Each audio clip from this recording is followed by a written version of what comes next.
Imeelezwa kuwa lengo la tume hiyo ni kuhakiki taarifa walizopokea za mchakato wa maombi ya kugawanywa kwa jimbo hili la Chemba, kama vile mgawanyo wa kata, ramani ya jimbo na idadi ya wananchi waliopo wilayani humo.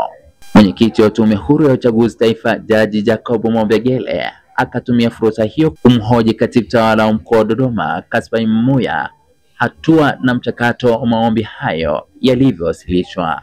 Je, maombi aliyosema mkurugenzi wa uchaguzi katika barua aliyoitaja na ambayo nimeitaja mimi uliyawasilisha kwetu? Ni kweli niliwasilisha na nakiri kwenye kikao hiki tarehe niliyowasilisha na kumbukumbu namba ya barua iliyowasilisha iko sahihi. Mwenyezi Mungu nisaidie.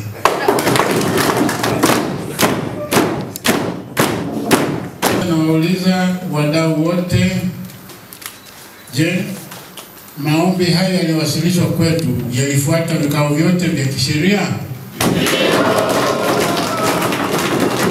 Akizungumza kwa niaba ya mkuu wa mkoa wa Dodoma, Joakim Nyingo, ambaye pia ni kaimu mkuu wa wilaya Chemba, anataja vikao mbalimbali vilivyoshiriki maombi hayo. Sababu ya kwanza, vikao vyote vya awali ndani ya wilaya ya Chemba nilivifanya nikiwa kama kaimu mkuu wa wilaya ya Chemba. Tunahitaji zaidi na mimi niendelee kuomba mwenyekiti, kwa sababu huko hapa na mkurugenzi mkuu, tuendelee kuomba kwamba nafahamu tumeomba wengi, lakini naomba sana. Baadhi ya wananchi wakizungumzia kugawanywa kwa jimbo hilo, hapa wanasema, yaani sisi tuna changamoto nyingi sana walemavu. Jimbo likigawanywa, yaani sasa ni rahisi kufikisha changamoto yangu. Sasa hivi likishagawanywa watu watakuwa na huduma za karibu mno. Tutapata huduma za kijamii za kutosha sana, kama barabara, maana tuna changamoto ya barabara. Najua tutapata barabara sasa, maana tutakwenda na msemaji wetu sasa. Baada ya hatua hiyo, mwenyekiti wa Tume Huru ya Uchaguzi akathibitisha kupokea maombi haya kugawanywa kwa jimbo hilo na kueleza hatua zitakazofuata.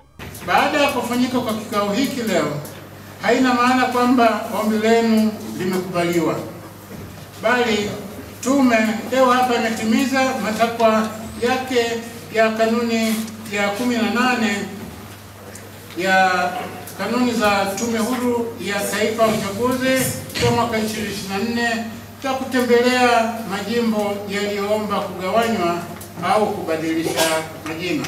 Mimi ni Mohamed Chumvi, askari wa mwamvuli wa EATV.